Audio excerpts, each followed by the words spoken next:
కరుణించుమా,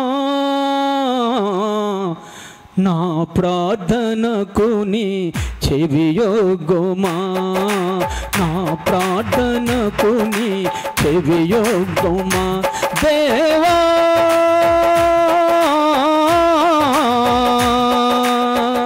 నన్ను కరుణించుమా, నా ప్రార్థనకు నీ చెవియొగ్గుమా, చెవియొగ్గుమా. ఒకటో చప్పట్లో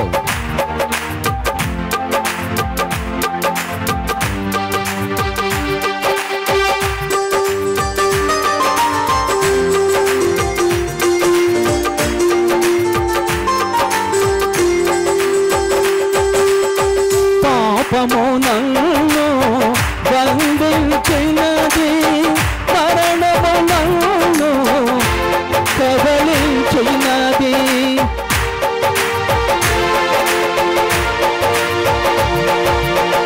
పాపము నన్ను బంధించినది, మరణము నన్ను కబళించినది.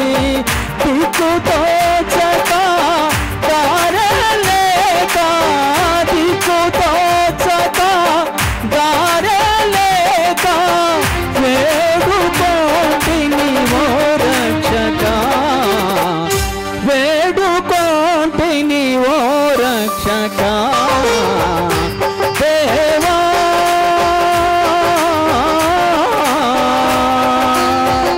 నన్ను కరుణించుమా, నా ప్రార్థనకు నీ చెవియొగ్గుమా, నా ప్రార్థనకు నీ చెవియొగ్గుమా. దేవునికి స్తోత్రం. యాకోబు ఎంత ప్రార్థన చేశాడు. ఆయన చేసిన ప్రార్థన భార్యకు తెలియదు, బిడ్డలకు తెలియదు, ఎవరికి కూడా తెలియదు, పని వాళ్ళకి తెలియదు, గొర్రెలకు మేకలు కానీ ఎవరికి తెలియదు. ఎందుకంటే అందరూ పంపించేశాడు, అందరూ పంపించేశాడు. ఒక్కడే మిగిలిపోయాడంటే రోషము కలిగిన వాడుగా, మగసరి కలిగిన వాడుగా, ఒక నరుడితో తెల్లవారు వరకు పెనుగులాడినట్లు. పెనుగులాడే ప్రార్థన ఎంత ఆశీర్వాదం వచ్చింది, ఎంత ఆశీర్వాదం అది. ఎంత ప్రార్థన చేస్తే కదా ఆశీర్వాదం ఈ గ్రామానికి. నీ ఆత్మ తండ్రి ఎంత ప్రార్థన చేస్తే కదా గ్రామానికి ఎంత ఆశీర్వాదం వచ్చింది. ఆలోచన చేయండి. కనుక ప్రియమైన దేవుని బిడ్డలారా, ఈరోజు నిన్ను నీ సంగతి ఏంటో ఒక్కసారి పరిశీలన చేసుకో. ఎవరికి వాళ్ళు పరిశీలన చేసుకో. భక్తులు లేని వాళ్ళు, ప్రార్థన లేని వాళ్ళు, మా కుటుంబం ఇలా ఉన్నది, ఈ స్థితి కలిగి ఉన్నది కనుక దయచేసి నిన్ను నువ్వు పరిశీలన చేసుకో. దేవుని మాట వినండి, దేవుని మాటకు లోపడండి. చెప్పినట్లుగా మీరు నడుచుకుంటే ఇంకా ఇంకా అనేకులను కూడా గొప్పవాడిని చేస్తాడు దేవుడు. దేవునికి స్తోత్రం. దయచేసి ప్రతి ఒక్కరు కూడా ఇది గమనిక చేసుకోండి. ఎంత పనున్నా సరే దేవునికి విలువ ఇవ్వండి. ఎలాంటి పనున్నా సరే దేవునికి విలువ ఇవ్వండి. దేవుని దాసుల మాట వినండి. ఆయన ఏం చెబుతాడో, దేవుని దాసులు ఏం చెబుతాడో వాటి ప్రకారంగా మీరు నడుచుకుంటే మీరు దీవించబడటానికి, ఆశీర్వదించబడటానికి ఆస్కారము కలుగుతుంది. కొద్ది వాక్యం మన వినికిడిలో ఆశీర్వదించబడును గాక.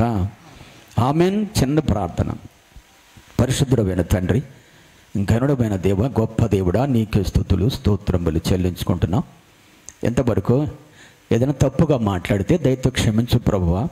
బిడ్డలకు కావలసిన మాటలు ఇక రేపటి నుంచి వారు రోషము కలిగి ప్రార్థన చేస్తారయ్యా, మగసరి కలిగిన ప్రార్థన చేస్తారయ్యా. నీ దగ్గర వాగ్దానం తీసుకుంటారయ్యా. బిడ్డలకు వాగ్దానం, భర్తకు వాగ్దానము, భార్యకు వాగ్దానము, తల్లిదండ్రులకు వాగ్దానము నీ దగ్గర పొందుకుంటారయ్యా. నిత్య రాజ్యానికి వారసులకు జ్ఞాపకం చేసుకో తండ్రి. ఈ గ్రామాన్ని, కుటుంబాన్ని, సమస్తాన్ని కూడా దీపించి ఆశీర్వదించి నీ దాసుని ఎంతో జ్ఞాపకం చేసుకున్నావు. తన బాల్యం నుంచి ఇక్కడ ఎంతో కన్నీరు విడిచి ప్రార్థన చేసిన ఆ విధానాన్ని జ్ఞాపకం చేసుకున్నా తండ్రి. ఇంకా నా తండ్రి ప్రభ, ఈ గ్రామ అభివృద్ధిలోకి రావాలి. కుటుంబాలు ఉండగా భక్తులు ఉండాలి, ప్రార్థన తెలుసుకోవాలి. నా ప్రభువా, నీతో మాట్లాడాలి. నిత్య రాజ్యానికి వారసులకు జ్ఞాపకం చేసి ముఖ్యంగా నీ దాసుని నా తండ్రి గ్రామానికి పంపించావి. దయచేసి దీర్ఘాయు చేత తృప్తిపరచండి. ఆ కుటుంబాన్ని మీ చేతిగా అప్పగిస్తున్నాం ప్రభా. ఇంకా అనేకమైన ఆత్మలు రక్షించడం, అనేకమైన సంఘాలు కూడా కట్టబడతాను కూడా సహాయము దయచేసి నీ ఆత్మతో నింపి నడిపించమని, ఇంకా 2 దినాలు కూడా నీ దాసులు ఎంతో లేవనెత్తము నాయన.